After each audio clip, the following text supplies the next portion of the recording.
Torcellan, facente parte dell'agenzia scuola ex IRE Veneto.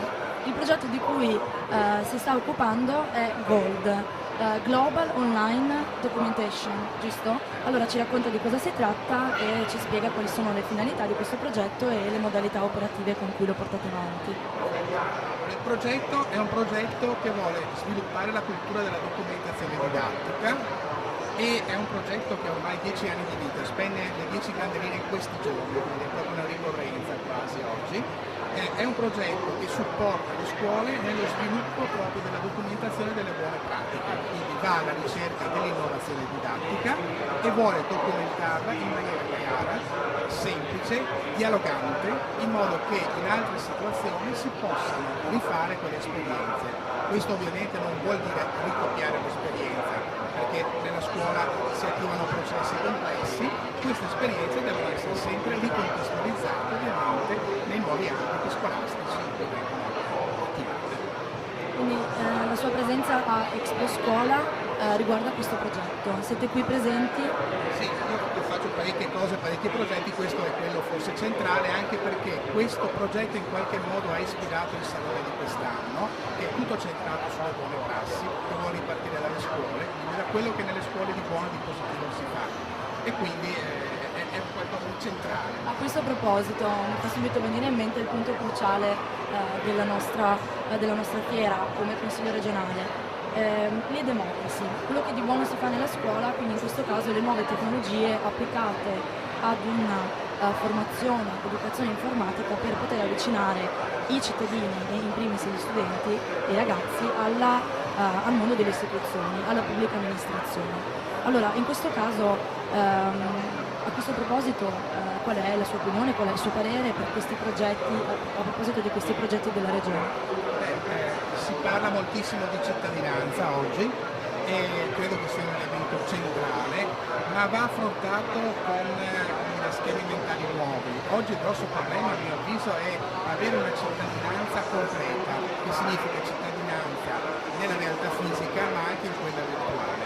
Ed è un problema della scuola come comunità locale, perché è un problema dei ragazzi ma anche degli adulti, anzi oserei dire forse più degli adulti oggi che dei ragazzi, e che ci spiazza come insegnanti perché è una tematica in cui i ragazzi hanno qualcosa da insegnare agli adulti. E allora bisogna mettersi insieme e insieme trovare quell'equilibrio nella gestione delle nuove tecnologie che porti effettivamente a uno sviluppo di maggiori capacità relazionali in termini di correttezza ovviamente e di rispetto reciproco.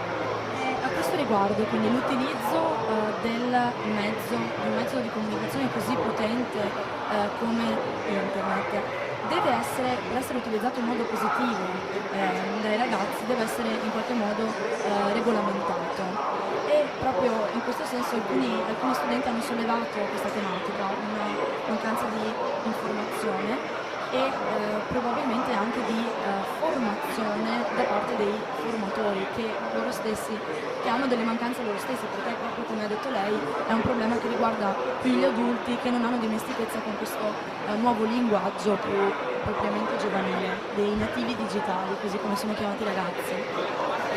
Lo stacco è proprio sul linguaggio, sulla possibilità di comunicare tra anziani, per anziani intendo quelli che hanno più di 25 anni in questo momento ovviamente, e i giovani.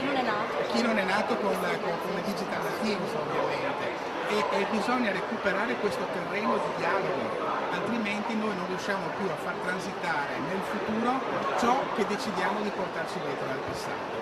E quindi non abbiamo capacità di gestire le scelte e quindi proprio di costruire il futuro.